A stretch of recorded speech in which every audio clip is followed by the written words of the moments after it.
Robinson Crusoe کی کہانی پہ آتے ہیں تو ناول کے آغاز میں ایک ایڈیٹر جو ہے وہ ایک آدمی کی کہانی کے بارے میں بات کرتا ہے کہ وہ پیش کرنے لگا ہے ایک آدمی کی سچی کہانی۔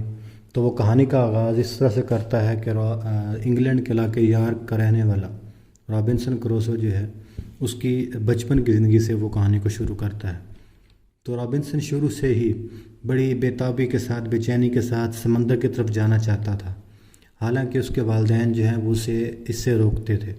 وہ کوشش کرتے رہے کہ وہ گھر میں رہے اور ایک آرام دہ زندگی گزارے، لیکن اس نے اپنے والدین کی کسی بات کی پرواہ نہیں کی اور اس نے گھر چھوڑ دیا اور اپنے والدین کو بتائے بغیر ہی وہ لندن جانے والے جہاز میں شامل ہو گیا۔ تو لندن جاتے ہوئے جہاز کو ایک بہت خوفناک طوفان کا سامنا کرنا پڑا اور وہ ڈوب گیا۔ خوش قسمتی سے ایسا ہوتا ہے کہ رابنسن اور دیگر عملے کے ارکان ایک اور کشتی کے ذریعے بچا لیے جاتے ہیں۔ تو ایک مرتبہ ساحل پر پہنچنے کے بعد جو جہاز کا ماسٹر تھا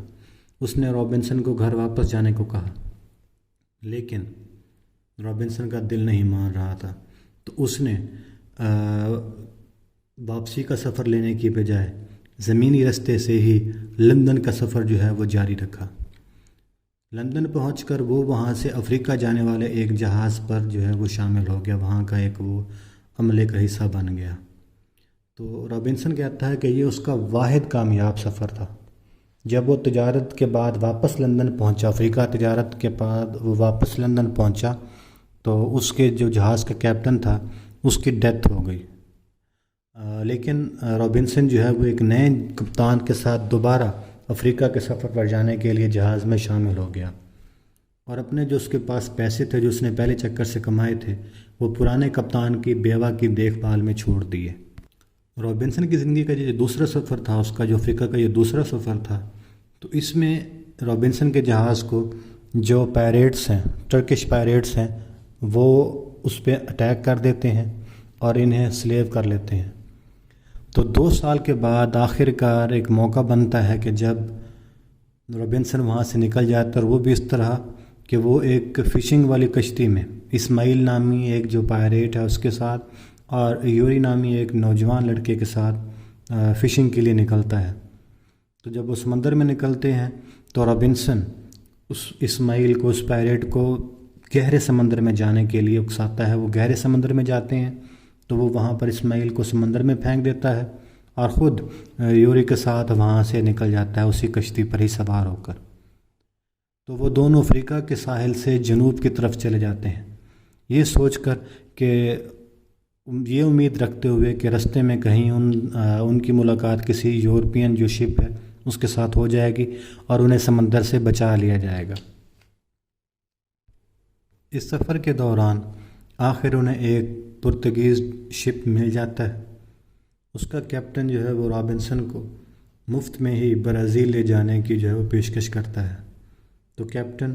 رابنسن کی وہ جو چھوٹی کشتی ہوتی ہے جہاں سے وہ فرار ہو کے نکلے ہوتے ہیں ٹرک پائریٹس کے پاس سے،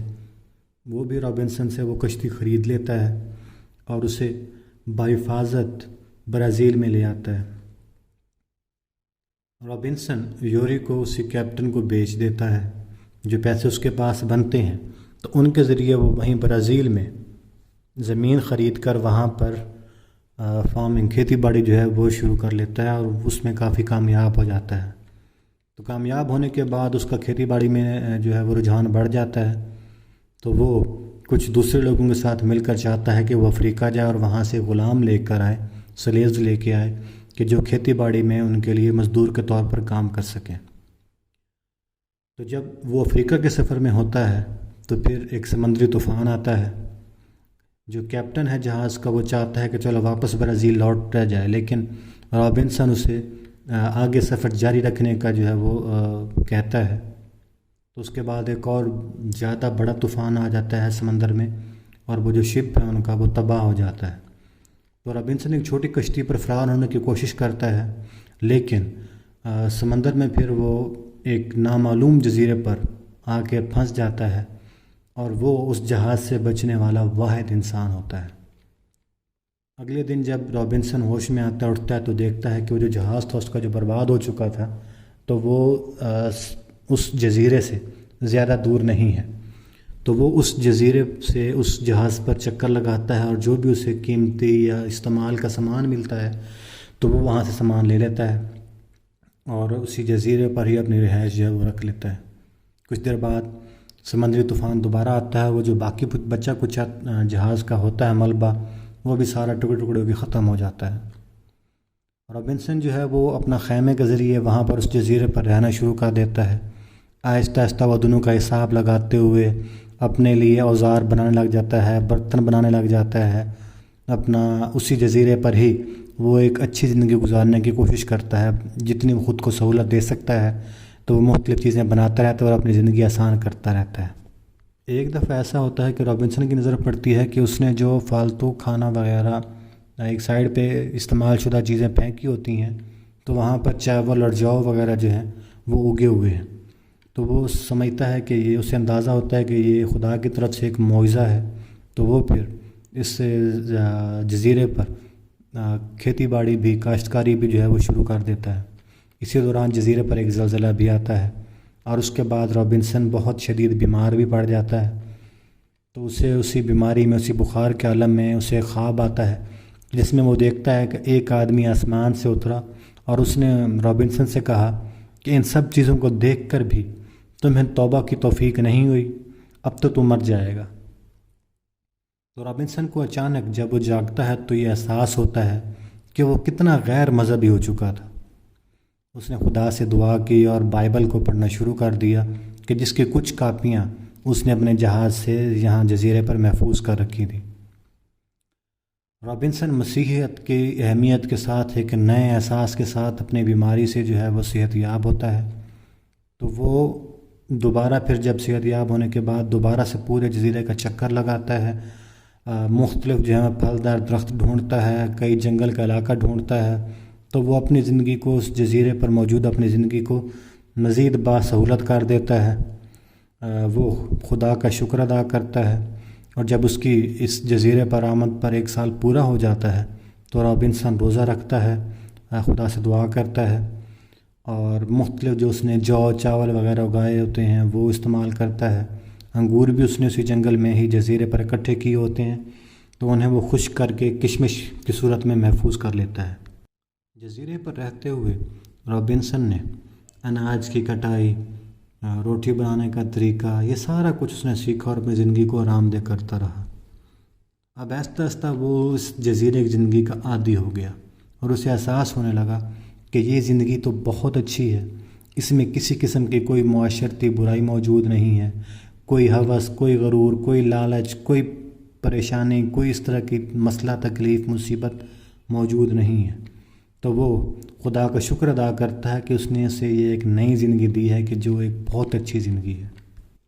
جزیرے کے ارد گرد چکر لگانے کے لیے اس نے ایک چھوٹی جو ہے وہ ڈونگی کشتی بھی بنائی ہوتی ہے، لیکن ایک مرتبہ ایک تیز لہر اسے خطرناک حد تک سمندر میں دور تک لے جاتی ہے، تو جب وہ واپس جزیرے کے ساحل پر آتا ہے تو فیصلہ کرتا ہے کہ آئندہ دوبارہ کبھی بھی وہ اس سمندر میں نہیں نکلے گا، یعنی اس اپنی جو چھوٹی کشتی ہے اس پر۔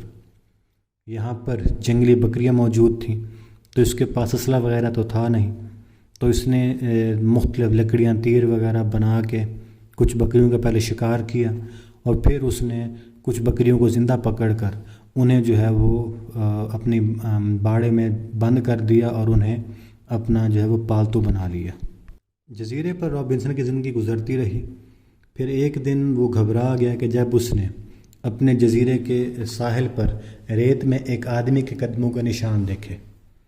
تو وہ فوراً وہاں ساحل سے بھاگا اور اپنے گھر میں چھپ کر بیٹھ گیا۔ اسے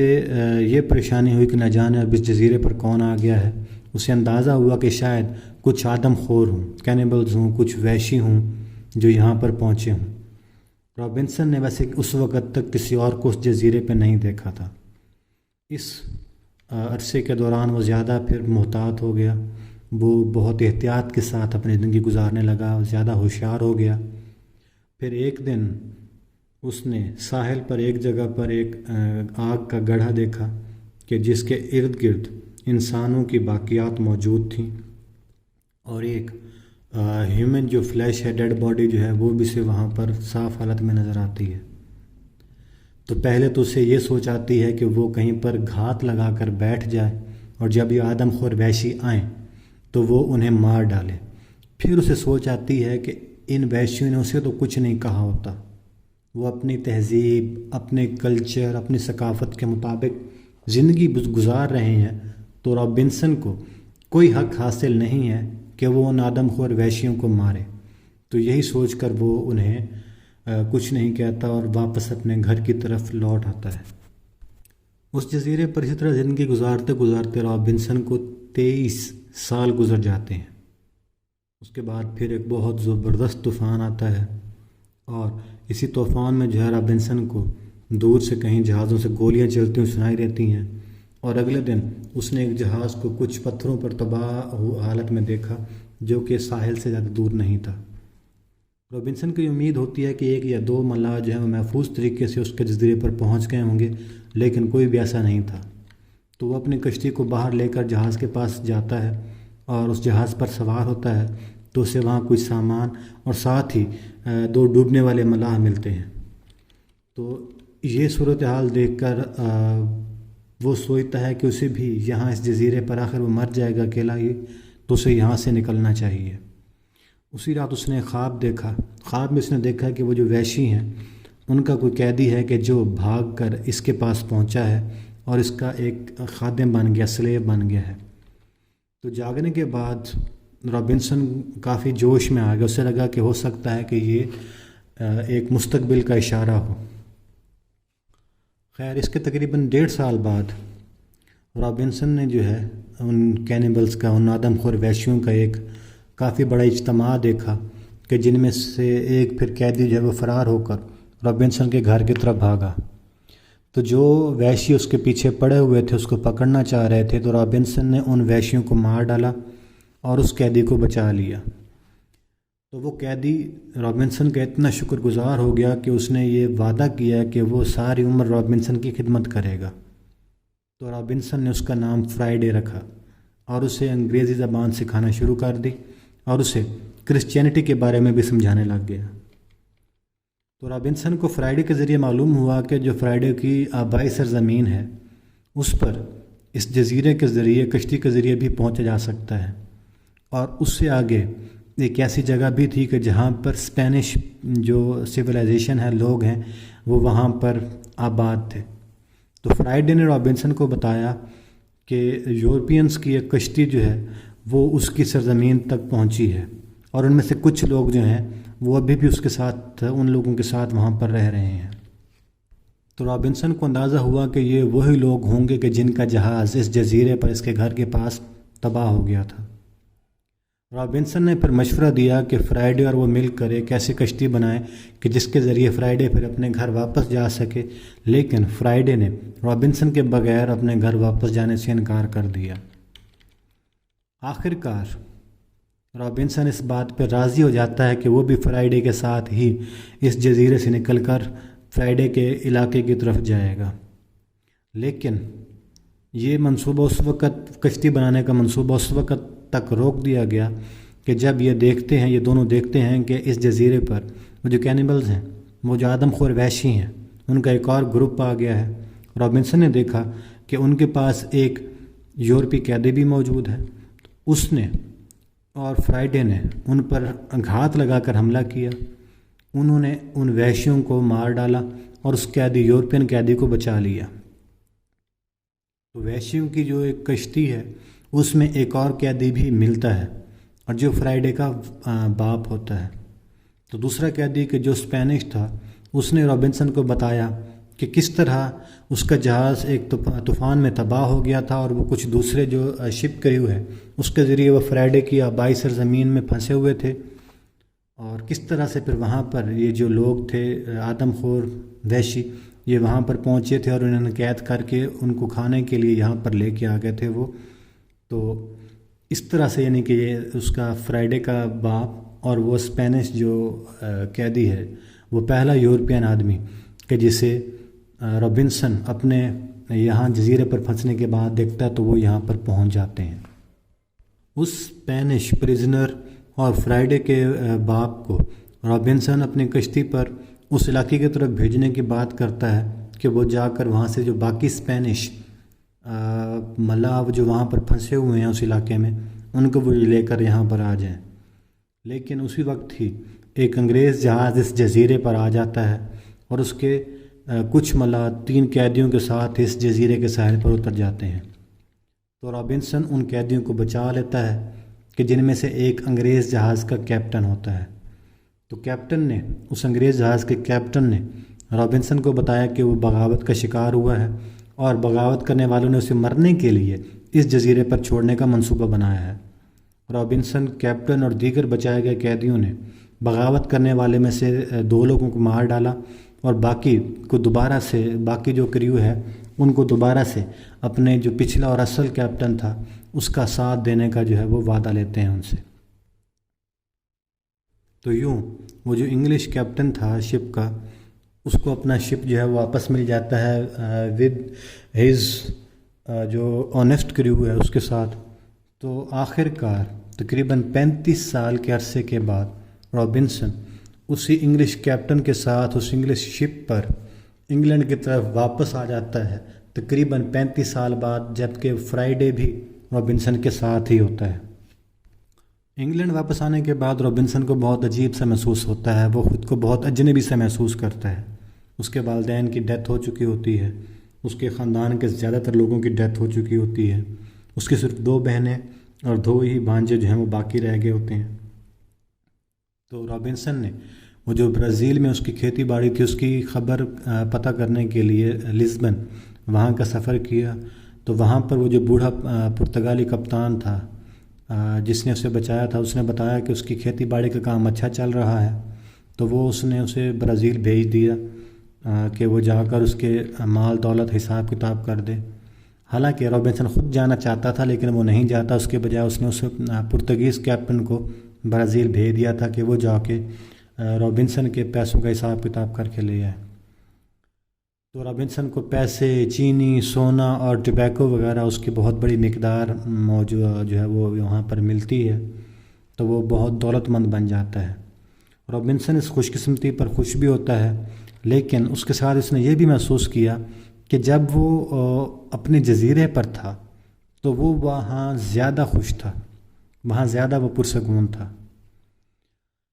اب اس نے وہاں لزبن سے واپس جو ہے وہ انگلینڈ کا سفر کرنے کا فیصلہ کیا، لیکن وہ سمندری راستے سے نہیں جانا چاہتا تھا۔ تو اس نے پیرس کے لیے جانے والا جو زمینی سفر تھا تو اس میں وہ ایک لوگوں کے گروپ میں شامل ہو گیا تاکہ پیرس تک اس زمینی سفر پر وہ ان گروپ کے ساتھ شامل ہو کے پہنچ سکے، اور پھر وہاں سے وہ انگلینڈ کے سفر پر ایک کشتی کے ذریعے چلا جائے گا۔ جانے سے پہلے اس نے اپنی جو رقم کی ایک بہت بڑا حصہ تھا وہ اس پرتگالی کیپٹن کی جو ایک فیتھفل بیوہ تھی اس کو دینے کا انتظام کیا کہ جس نے اس کی غیر موجودگی میں انگلینڈ میں اس کے پیسے، مال دولت کی دیکھ بھال کی تھی۔ مسافروں کے جس گروپ میں رابنسن لزبن سے فرانس کی طرف جا رہا تھا، یعنی اسپین سے فرانس کی طرف جا رہا تھا، تو آر پار جانے کے لیے، پہاڑوں کے درمیان آر پار جانے کے لیے انہوں نے ایک گائیڈ کو تلاش کیا، لیکن گائیڈ انہیں ایک بہت خطرناک راستے پر لے گیا کہ جہاں بہت سے بھیڑیے موجود تھے۔ تو اس مسافروں کے گروہ کو سینکڑوں بھیڑیوں نے گھیر لیا اور بامشکل ہی وہ وہاں سے بچ نکلا۔ تو اپنی بندوقوں سے وہ اس جنگلی مخلوق کو روکتا اور آخر کار رابنسن جو ہے وہ فرانس پہنچ گیا، اور وہاں سے پھر اس نے انگلینڈ تک کے لیے بھی ایک بہت غیر معمولی سفر طے کیا۔ انگلینڈ واپس آنے کے بعد وہ اپنے بھانجوں کی دیکھ بھال کرتے ہوئے وہاں پر آباد ہو گیا کہ جن میں سے اس کے بھانجوں میں سے ایک جو ہے ملاح بن گیا، شپ جو ہے وہ اس کا کریو بن گیا۔ تو رابنسن کی بھی سمندر میں واپس جانے کی خواہش تھی، لیکن انگلینڈ میں رہ کر اس نے شادی کر لی۔ تو اس کی بیوی کی وفات کے بعد وہ اپنے بھتیجے کے ساتھ جو ہے اس کے لیے وہ ایک تجارتی جہاز پر جانے کے لیے شامل ہو گیا۔ تو اس سفر پر جاتے ہوئے رابنسن نے اپنے اس جزیرے پر جو ہے وہ دوبارہ سے نظر ڈالی کہ جہاں پر اس نے زندگی کے 35 سال گزارے تھے۔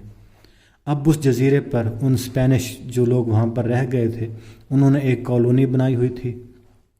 اور اس کے ذریعے انہوں نے وہ جو وحشی لوگ تھے ان کا وہ حملہ روکا ہوا تھا۔ پھر وہاں سے جو ہے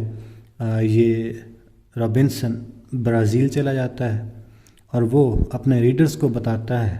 کہ وہ اپنے اس ایڈونچر کی مزید تفصیلات اپنی ایک اگلی کہانی اگلی قسط میں وہ بیان کرے گا. اور اسی کے ساتھ یہ جو ہمارا ناول ہے ڈینیل ڈیفو کا رابنسن کروسو، اس کا اختتام ہو جاتا ہے. امید ہے کہ آپ کو ڈینیل ڈیفو کے بارے میں، انگلش کے اس اولین ناولوں میں سے ایک ناول کی کہانی کے بارے میں اور اس کے کرداروں کے بارے میں سمجھ آ گئی ہوگی. اور اسی طرح کی مزید معلوماتی اور اہم ویڈیوز دیکھنے کے لیے ہمارے چینل کو سبسکرائب کر لیں، دوستوں کے ساتھ شیئر کر لیں. آپ کے اس تعاون کا بہت شکریہ.